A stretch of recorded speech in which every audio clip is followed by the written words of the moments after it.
ವೀಕ್ಷಕರೇ, Kannada big boss season 11 12ನೇ ವಾರಕ್ಕೆ ಕಾಲಿಟ್ಟಿದೆ. ಹಾಗೆ ಸ್ಪರ್ಧಿಗಳು ಕೂಡ ಬಿರುಸಾಗಿ ಆಟವನ್ನ ಆಡುತ್ತಿದ್ದಾರೆ. ಇನ್ನೊಂದು ಕಡೆಯಲ್ಲಿ ಒಬ್ಬರಾದ ಮೇಲೆ ಒಬ್ಬರಂತೆ ಮನೆಯಿಂದ ಹೊರಗೆ ಹೋಗುತ್ತಿದ್ದಾರೆ. ಇದರಿಂದ ಕನ್ನಡ ಬಿಗ್ ಬಾಸ್ ಸೀಸನ್ 11ರ ಟಾಪ್ 5 ಸ್ಪರ್ಧಿಗಳು ಯಾರಾಗಬಹುದು ಎಂದು ಜನರು ಈಗಾಗಲೇ ಊಹಿಸುತ್ತಿದ್ದಾರೆ. ಆದರೆ ಈ ವಾರದಲ್ಲಿ ಬಿಗ್ ಬಾಸ್ 2 ತಂಡಗಳನ್ನ ಮಾಡಿ ಒಂದು ತಂಡದ ನಾಯಕ ರಜತ್ ಅವರನ್ನು ಮತ್ತು ಇನ್ನೊಂದು ತಂಡದ ನಾಯಕ ವಿಕ್ರಮ್ ಅವರನ್ನು ನೇತೃತ್ವದಲ್ಲಿ ಆಡಿಸುತ್ತಿದ್ದಾರೆ.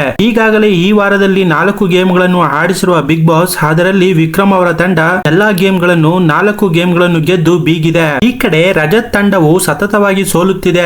ಆದರೆ ಕೊನೆಯ ಆಟದಲ್ಲಿ ನೀರು ತುಂಬಿಸುವ ಆಟವನ್ನ ಬಿಗ್ ಬಾಸ್ ಅವರು ನೀಡಿದ್ದರು. ಇದರಲ್ಲಿ ರಜತ್ ತಂಡದಿಂದ ಧನ್ರಾಜ್ ಮತ್ತು ವಿಕ್ರಮ್ ತಂಡದಿಂದ ಉಗ್ರಂ ಮಂಜು ಪ್ಲೇಯರ್ ಆಗಿ ಕಣಕ್ಕೆ ಇಳಿದಿದ್ದರು ಮತ್ತು ಉಸ್ತುವಾರಿಯಾಗಿ ರಜತ್ ತಂಡದಿಂದ ಐಶ್ವರ್ಯ ಮತ್ತು ವಿಕ್ರಮ್ ತಂಡದಿಂದ ಚೈತ್ರಾ ಕುಂದಾಪುರ ಅವರು ಕಣಕ್ಕೆ ಇಳಿದಿದ್ದರು. ವೀಕ್ಷಕರೇ, ಈ ಆಟ ಜರುಗುವಾಗ ರಜತ್ ಅವರು ಸೂಚಿಸಿದ ಕಡೆ ನಿಲ್ಲದೆ ನೀರು ಪೈಪಲ್ಲಿ ತುಂಬ್ತಾ ಅಥವಾ ಇಲ್ವಾ ಎಂದು 2 ಬಾರಿ ನೋಡಿದರು. ಇದರಿಂದ ಸಿಟ್ಟಿಗೆದ್ದ ಚೈತ್ರಾ ಕುಂದಾಪುರ್, ಹೀಗೆಲ್ಲ ನೀವು ಬರಬಾರದು, ಇನ್ನೊಂದು ಸಲ ಬಂದರೆ ಪೌಲ್ ಕೊಡುತ್ತೇನೆ ಎಂದು ರಜತ್ಗೆ ಜೋರಾಗಿ ಹೇಳಿದರು. ಇದರಿಂದ ಕೆರಳಿದ ರಜತ್ ಅವರು ಚೈತ್ರಾ ಕುಂದಾಪುರ್ ಅವರ ಉಸ್ತುವಾರಿಯ ಬಗ್ಗೆ ಮಾತನಾಡಲು ಪ್ರಾರಂಭಿಸಿದಾಗ, ನೀವು ಮಾತನಾಡಿದರೆ ನಾನು ಆಟದಲ್ಲಿ ಪೌಲ್ ಕೊಡುತ್ತೇನೆ ಎಂದು ಚೈತ್ರಾ ಕುಂದಾಪುರ್ ಅವರು 5 ಬಾರಿ ತಪ್ಪಾದ ಮತ್ತು ಮೋಸದ ಪೌಲ್ಗಳನ್ನು ಆಟದಲ್ಲಿ ವಿಧಿಸಿದರು. ಇದರಿಂದ ರೊಚ್ಚಿಗೆದ್ದ ರಜತ್ ಅವರು ಹಿಗ್ಗಾಮುಗ್ಗಾ ಚೈತ್ರಾ ಅವರಿಗೆ ಬೈದರು. ಆಗ ಚೈತ್ರಾ ಕೂಡ ಜೋರಾಗಿ ಏಕವಚನದಲ್ಲಿ ರಜತ್ ಅನ್ನು ನಿಂದಿಸುತ್ತಾರೆ. ಇದರಿಂದ ಜೋರಾದ ಜಗಳವು ನೂಕುನುಗ್ಗಲಾಗಿ ಕೈ ಮಿಲಾಯಿಸುವ ಹಂತಕ್ಕೆ ತಲುಪುತ್ತದೆ. ಅಷ್ಟರ ಹೊತ್ತಿಗೆ ಮನೆ ಮಂದಿ ಎಲ್ಲ ಸೇರಿ ಸುಮ್ಮನಿರಿಸುತ್ತಾರೆ. ಆದರೆ ಉಗ್ರಂ ಮಂಜು ಚೈತ್ರಾ ಪರವಾಗಿ ಮತ್ತೆ ರಜತ್ ಮೇಲೆ ಜಗಳಕ್ಕೆ ಹೋಗುತ್ತಾರೆ